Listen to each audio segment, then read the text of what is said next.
Casi todo el mundo cree que conoce a Nostradamus, ¿verdad? El profeta misterioso, el de las cuartetas oscuras. Pero la historia de verdad, la que se esconde en los márgenes de sus propios libros, es muchísimo más fascinante. Y sobre todo, mucho más brillante. A ver, esta frase es clave. Es que es la llave de todo, literalmente. Nostradamus no quería ser claro. Lo que quería era ser verdadero, pero de una forma que no le entendieran del todo, o al menos no todos. Y esa idea, la de la ambigüedad a propósito, va a ser nuestra brújula para todo lo que sigue.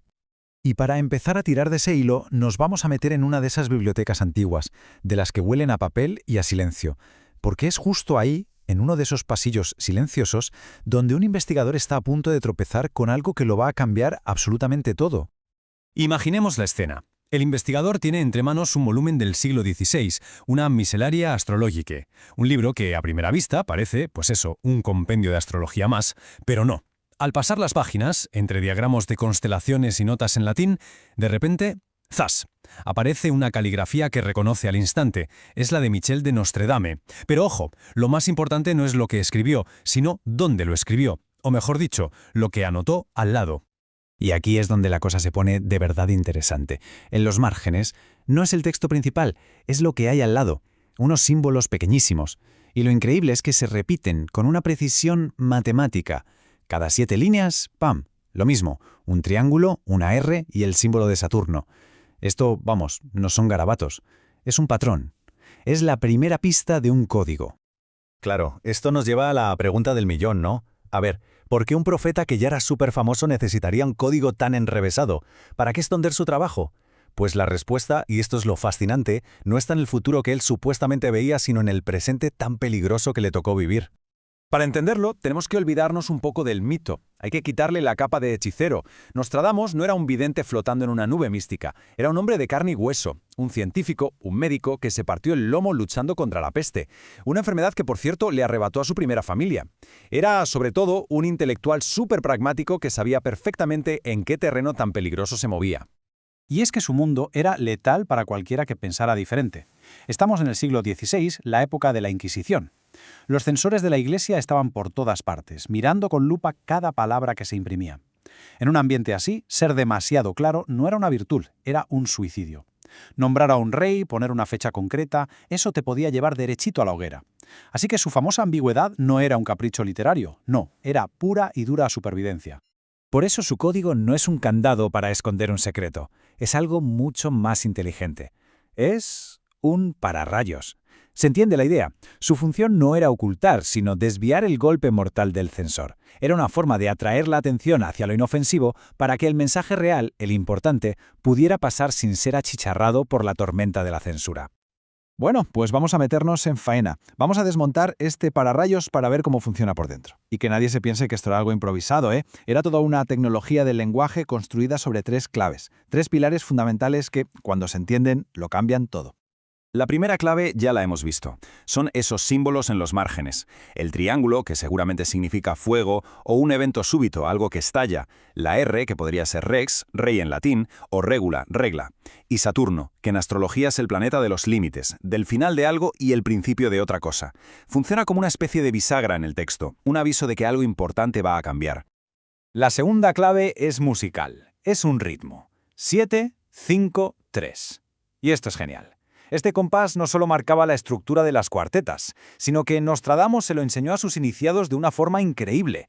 Lo disfrazó de receta para un jarabe en una de sus cartas privadas. 7 partes de agua, 5 de miel, 3 de vinagre. Era una regla menotécnica, una cancioncilla para que sus aliados supieran exactamente cómo leer, cómo saltar por el texto para encontrar el mensaje escondido. Y la tercera clave es un puzzle de idiomas.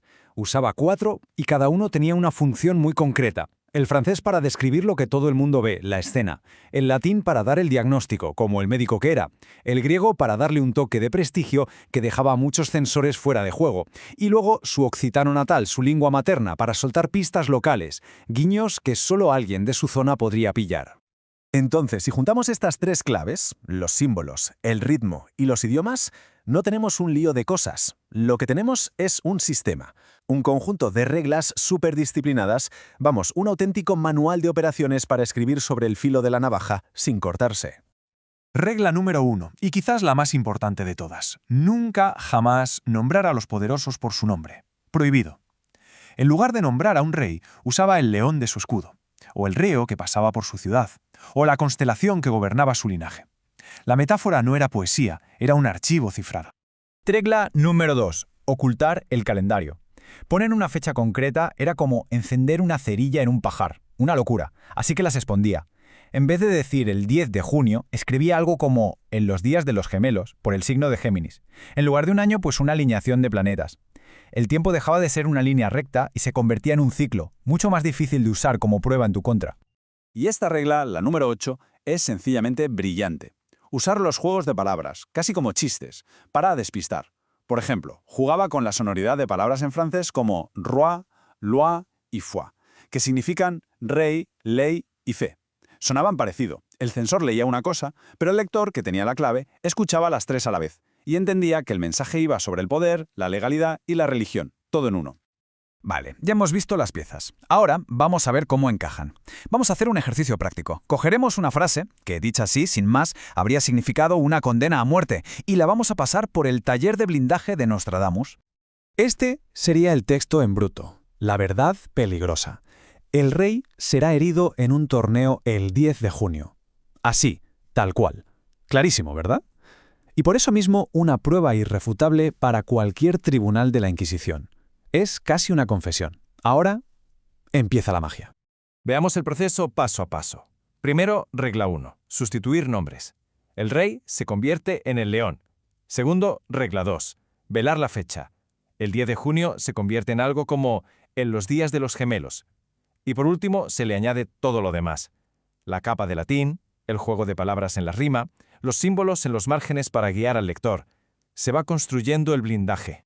Y el resultado final es esto. Un verso poético ambiguo que insinúa lo que va a pasar, pero sin dar ni una sola prueba que un censor pueda usar. El significado original sigue ahí, pero solo para quien conoce las reglas del juego. Ha perdido todos los puntos de anclaje que lo hacían peligroso. Se ha convertido en un texto blindado, un texto diseñado para sobrevivir.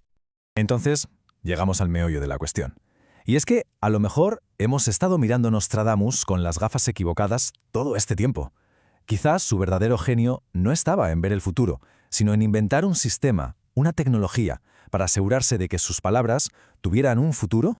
Esto le da la vuelta a todo, ¿no? No era un simple místico recibiendo mensajes divinos, era un tecnólogo, un ingeniero del lenguaje que construyó una máquina de supervivencia para las ideas, justo en una época en la que tener ideas podía matarte.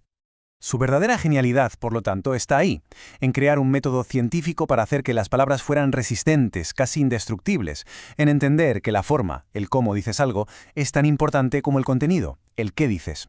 Su famoso código no era una bola de cristal para ver el futuro, era su biografía, la historia de cómo aprendió a sobrevivir a su presente. Y todo esto nos deja con una última pregunta flotando en el aire. ¿Y si las predicciones más importantes no son las que nos hablan de lo que pasará en el futuro, sino las que nos enseñan, como hizo Nostradamus, a sobrevivir al presente? Quizás su verdadero legado no es un libro de enigmas, sino un manual de supervivencia para las ideas.